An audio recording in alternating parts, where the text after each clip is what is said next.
اور تراویح 20 رکعتیں ہیں, 8 رکعتیں بولو نہیں. حضرت عمر سے 2 روایتیں, ایک 8 والی اور ایک 20 والی, کہ حضرت عمر نے کتنی دیکھو نبی صلی اللہ علیہ وسلم نے تراویح کی کتنی رکعتیں پڑھی ہیں, کوئی بے غبار حدیث میں ہمیں اس کا تذکرہ نہیں ملتا. بس اتنا ہے کہ 3 دن پڑھی ہے, بس کتنی پڑھی ہے ہمیں نہیں پتا. یہ ہمیں حضرت عمر کے عمل سے پتا چلتا ہے, کیونکہ حضرت عمر بدعتی بولو نہیں ہو سکتے, کیونکہ انہوں نے جب جماعت سے 20 رکعتیں پڑھائی ہیں حضرت عمر نے, تو اس کا مطلب نبی نے ان 3 دن میں کتنی پڑھی تھیں. اور ایک ضعیف روایت میں اس کا تذکرہ بھی ہے کہ نبی نے 20 رکعتیں پڑھی ہیں. تو ضعیف روایت کی تائید جب خلفائے راشدین کے عمل سے ہو گئی تو وہ ضعیف بھی عملاً کیا بن گئی, صحیح بن گئی ہے وہ. تو حضرت عمر سے 2 ہیں, 8 بھی اور 20 بھی. 8 والی پر امت نے کسی امت نے عمل ہی نہیں کیا, کیونکہ وہ بالاتفاق مضطرب ہونے کی وجہ سے ضعیف ہے, سند کی وجہ سے نہیں بلکہ مضطرب, کیونکہ جو راوی حضرت عمر سے 8 بیان کر رہا ہے وہی کتنی بھی بیان کر رہا ہے, 20 بیان کر رہا ہے. اور جب ہم صحابہ کے دور میں دیکھتے ہیں تو ہمیں سب جگہ 20 نظر آ رہی ہیں, 8 کہیں بھی نظر نہیں آ رہی. تو یہ کیسے ممکن ہے کہ حضرت عمر نے 8 شروع کی ہوں اور کوفہ, بصرہ, دمشق, شام, مصر سب جگہ 20 ہو رہی ہوں؟ اس سے پتہ چلتا ہے کہ حضرت عمر سے جو 20 والی روایت ہے وہ صحیح ہے, 8 والی صحیح نہیں ہے. اور اس کی سب سے بڑی دلیل یہ ہے کہ موطا امام مالک میں ہے 8 رکعتوں والی, جو امام مالک نے نقل کی ہے, لیکن امام مالک خود 8 کا فتویٰ نہیں, وہ خود 20 سے زیادہ کے قائل ہیں, وہ تو 20 کے بھی نہیں 36 کے قائل ہیں. تو یہ کیسے ممکن ہے کہ کتاب کا مؤلف 8 والی ذکر کر رہا ہو مگر خود اس روایت کو وہ اس پر عمل نہ کر رہا ہو؟ ان باتوں کا کسی اہل حدیث عالم کے پاس جواب نہیں ہے. ترمذی میں ایک روایت پیش کی جاتی ہے امام احمد بن حنبل سے, یہ روایت ہے کہ اس میں کوئی مخصوص عدد ثابت نہیں ہے, جتنی چاہے پڑھ لو. لیکن امام احمد کی جو اپنی اصل کتابیں ہیں فقہ کی, اس میں امام احمد کے شاگرد جو امام احمد سے ذکر کرتے ہیں وہ ذکر کرتے ہیں امام احمد بن حنبل کے نزدیک بھی 20 رکعتیں مختار ہیں. سمجھ نہیں آ رہی میرا خیال ہے بات. تبھی فقہ حنبلی میں تراویح کی رکعتیں کتنی ہیں, 20. اور امام ابو حنیفہ کے نزدیک بھی. لوگ پتہ ہے مجھ سے کیا کہتے ہیں, لوگ جو ہے نا کہتے ہیں کہ یار آپ ان حدیثوں کا انکار کر رہے ہو جس میں 8 آتا ہے. 8 والی جو بخاری کی حدیث ہے نا اس کا تراویح سے کوئی تعلق نہیں ہے. بخاری میں آتا ہے نبی رمضان اور غیر رمضان میں 8 پڑھتے تھے, اس کا تراویح سے کوئی تعلق, وہ تو غیر رمضان میں بھی تھی. اتنی سینس نہیں ہے یار, آپ ہمیں قرآن و حدیث سکھا رہے ہو اور ہمیں اپنا مقلد بنا رہے ہو اتنے بڑے بڑے مجتہدین کی تقلید چھوڑ کے. میں لوگوں سے ایک بات کہتا ہوں, ایک قرآن و حدیث وہ ہے جو ابو حنیفہ, شافعی, مالک اور احمد بن حنبل نے سمجھا, اور ایک قرآن و حدیث وہ ہے جو 15ویں صدی کے مولوی سمجھ رہے ہیں. کس کی فہم زیادہ صحیح ہوگی بولو بھائی؟ ایک قرآن وہ ہے جو انجینئر بیان کر رہا ہے حدیث, ایک حدیث کی تفصیل وہ ہے جو امام مالک بیان کر رہے ہیں, ابو حنیفہ بیان کر رہے ہیں جن کی 80 ہجری میں پیدائش ہوئی ہے, تابعین میں سے ہیں, جو امام شافعی بیان کر رہے ہیں. تم امام شافعی کو چھوڑ رہے ہو, تم امام ابو حنیفہ کو چھوڑ رہے ہو, تم امام مالک کو چھوڑ رہے ہو, تم احمد بن حنبل جیسے محدث اور فقی جو امام بخاری کے استاذوں میں ہیں ان کو چھوڑ کر فالو کس کو کر رہے ہو؟ انجینئر کو. اور تم کہہ رہے ہو ہم صرف قرآن و حدیث کو مانتے ہیں, ہم کسی اور چیز کو نہیں مانتے. تم قرآن و حدیث کو نہیں مانتے میرے بھائی, تم مقلد ہو, اندھے مقلد ہو. تم قرآن و حدیث کی اس تشریح کو مانتے ہو جو انجینئر کر رہا ہے, اس تشریح کو نہیں مانتے جو احمد بن حنبل کر رہے ہیں, جو ابو حنیفہ کر رہے ہیں, جو امام مالک کر رہے ہیں, جو امام شافعی کر رہے ہیں. یہ بڑے بڑے تابعین, تبع تابعین, مجتہدین جن کو پوری امت نے فالو کیا ہے. تو 8 رکعت کی جو موطا امام مالک کی حدیث ہے, اس 8 رکعت پہ امام مالک نے فتویٰ نہیں دیا. کیوں؟ اس لیے کہ وہ حدیث مضطرب ہے, اس میں راوی ایک بیان پہ ٹکتا نہیں ہے, کہیں 20 بیان کرتا ہے, کہیں 8. جب راوی کے بیان میں تضاد ہو تو حدیث مضطرب ہونے کی وجہ سے رد ہو جاتی ہے. اور جیسے میں نے بتایا تھا کہ حرم میں 4 مصلے تھے, حنفی, مالکی, شافعی, حنبلی, 4 مصلے تھے نا کئی سو سال تک, جو کہ نہیں ہونے چاہیے, ایک ہی ہونا چاہیے تھا مصلہ. تو لوگوں نے اعتراض کیا 4 مصلے تھے حرم میں, یہ دیکھو کتنا غلط, یہ حنفی مالکی ایسے ہوتے ہیں. تو میرا سوال یہ تھا کہ 5واں کیوں نہیں تھا اس وقت؟ اس کا مطلب 5واں فرقہ وجود میں آیا ہی نہیں تھا, وہ اب پیدا ہوا ہے. وہ ٹھیک ہے 4 غلط تھے, لیکن اس غلط کو بھی صحیح ان 4 میں سے ایک نہیں کیا ہے.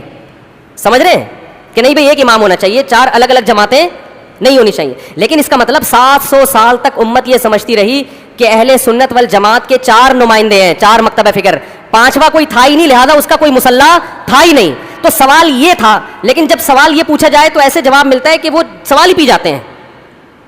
سوال یہ جواب یہ دیا کہ غلط ہو رہا تھا, یہ بدعت ہے, اور یہ بدعت ہے, یہ ناجائز ہے. تو ہم کب کہہ رہے ہیں کہ صحیح تھا بھائی وہ؟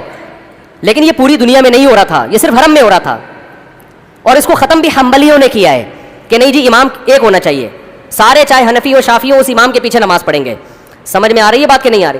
تو سوال یہ تھا کہ 700 سال یا 400 سال تک امت کی نمائندگی ان 4 مکاتب فکر نے کی ہے حرم میں, پانچویں نے کوئی اپلیکیشن بھی نہیں دی, اس کا مطلب پانچواں تھا ہی نہیں. اور جو آپ یہ مختلف الفاظ بیان کرتے ہو کہ امام احمد بن حنبل اہل حدیث تھے, فلاں میں اہل حدیث تھے, تو امام احمد بن حنبل اگر اس طرح کے اہل حدیث تھے تو پھر امام احمد بن حنبل کے فالوورز کو اہل حدیث کیوں نہیں کہا جاتا ہے, حنبلی کیوں کہا جاتا ہے؟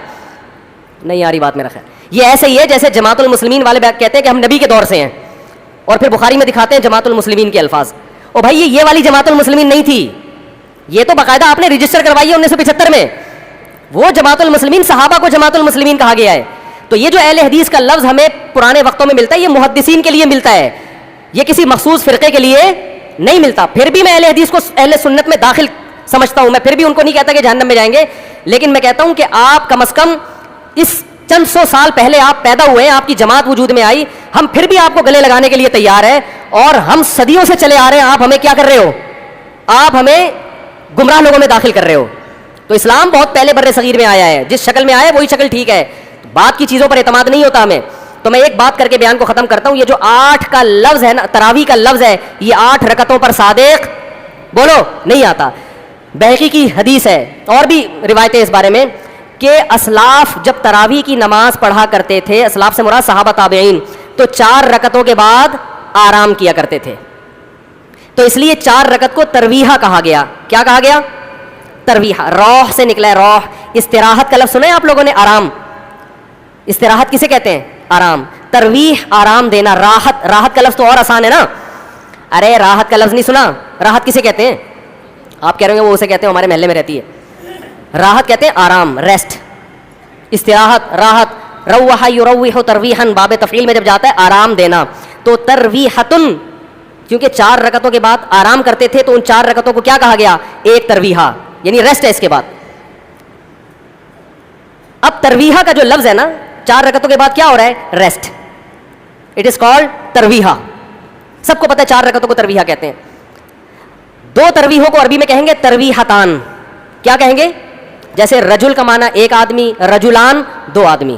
عربی میں 2 کے لیے الگ لفظ استعمال ہوتا ہے, 2 سے زیادہ کے لیے الگ. تو اگر یہ 8 رکعتیں ہوتی تو ان کو محدثین تراویح نہ کہتے بلکہ ترویحتان کہتے یا ترویحتین کہتے. کیا کہتے؟ 2 ترویحیں. اور ان کے بیچ میں ویسے بھی ریسٹ کی ضرورت پڑتی نہیں, ٹھیک ہے نا. 4 رکعت کے بعد امام بیٹھتا, بولتے چل بھائی آگے جلدی کر, جانا بھی ہے گھر میں ہم نے. تو ترویحتین کہتے, ان کو محدثین تراویح نہیں کہتے. اور تراویح کا لفظ ہے جمع. عربی میں جمع کم سے کم افراد کتنے ہوتے ہیں اس کے؟ 3. تو کم سے کم 12 رکعتیں ہونی چاہیے. لیکن تراویح بھی جمع کثرت ہے, جمع قلت کثرت. جمع اقصا کہتے ہیں جو بہت زیادہ جمع ہو. تو پتہ ہے 4 رکعتیں کافی زیادہ ہیں تو ان کو تراویح کہا جائے گا. 4 رکعتیں تھوڑی سی بھی ہو تو ان کو تراویح. 4 رکعتیں اگر 3 دفعہ آئیں گی تو اس کو بھی علی وجہ الکمال ہم پورے طور پر تراویح کا لفظ اس پہ صادق نہیں آئے گا. بات آ رہی ہے سمجھ میں کہ نہیں آ رہی ہے؟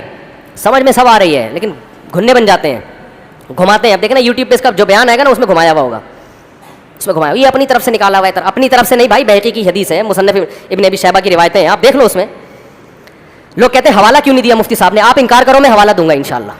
آپ انکار کرو کہ ایسا نہیں ہے, ہم ٹائم بچا رہے ہیں اپنا.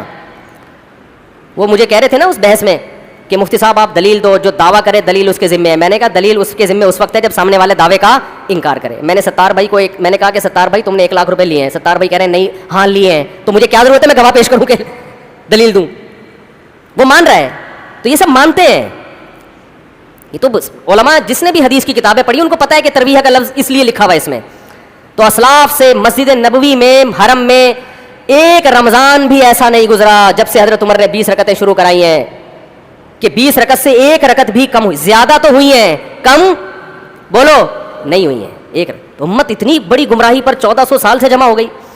تو میرے بھائی جو آپ سے قرآن و سنت کے نام پہ بات کرے نا, اسے بولے بھائی ٹھیک ہے میں قرآن و سنت ہی کو مانتا ہوں, مگر قرآن و سنت کی وہ تشریح جو ان مجتہدین نے کی ہے اس کو مانوں گا. جو 15ویں صدی کے مولوی کر رہے ہیں تشریح, میں اس کو بولو نہیں, چاہے وہ سعودی ہو.